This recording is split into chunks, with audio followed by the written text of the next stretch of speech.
Good morning to all the AMC holders. This video is going to be a little different.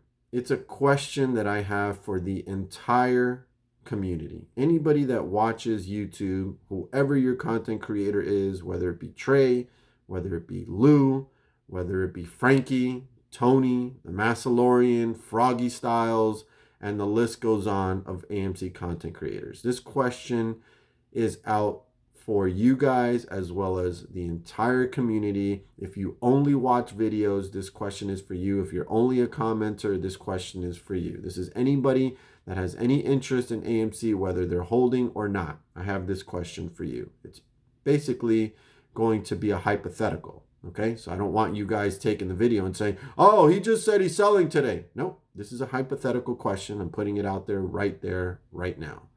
My hypothetical question is this. If I were hypothetically to sell AMC today, let's just say at $14 a share, right?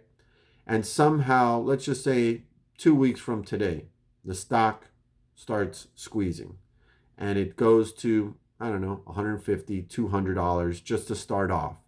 And the reason why it squeezes is because apparently something would come out that says the theory has been right. There are fake shares and they need to be covered, and they're starting to cover them, and it becomes a whole big story and report that makes it to mainstream media. It obviously would flood social media. But I sold my shares today at $14, hypothetically, and I missed out the stock rising up to, let's just say, $200 a week from today. How do I not, and I have legal background, how do I not have a case to be able to file that says, due to manipulation in this particular stock, I was not able to gain these future gains because of this manipulation?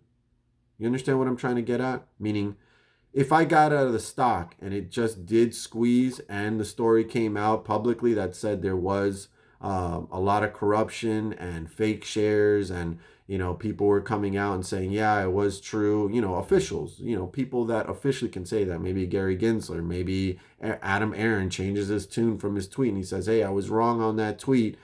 We looked into it. There are fake and synthetic shares. Everything is now being rectified. As you can see, the share price has skyrocketed and it will continue to skyrocket.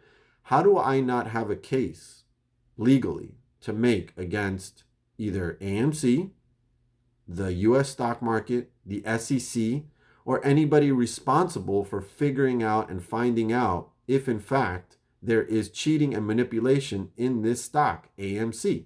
How do I not have a case? So why would I ever be worried about selling the stock at any point under 100K, since the 100K unicorn dream is still out there and will continue to be out there? How do I not have a case if I were to sell my stock, hypothetically, and it squeezed at some point, let's just say next week, in 30 days, even more time than that? But the fact of the matter would be that publicly it would be acknowledged that AMC was cheated, manipulated, synthetic shares, fake shares were created, it was exposed, government officials have corroborated the story, it is true. How do I not have a case? And now I ask you, don't you think they know that? Don't you think that people that once owned AMC and gave up and says, oh, they're not going to let it squeeze, I'm out of here, how do they not have a case? And I brought this up in a prior video, but it's an interesting question, right? And I want all these top AMC content creators. I would love for Lou to answer this question, Lou. Lou, if you ever watch my videos, which I'm sure you do, answer that question, smart guy, Mr. You know it all, right? Trey, any of them. How do people that once held AMC or are still holding but may be getting out today, tomorrow, next week, whatever the case may be, how are they not entitled to damages based off of being cheated and manipulated in the stock that they held for quite some time? Answer that question.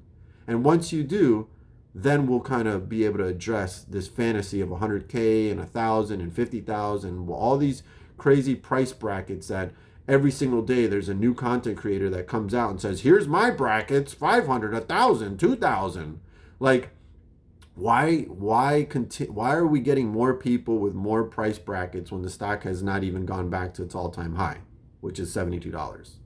So please, all the smart people out there, all the much bigger channels than I have, answer that question for me.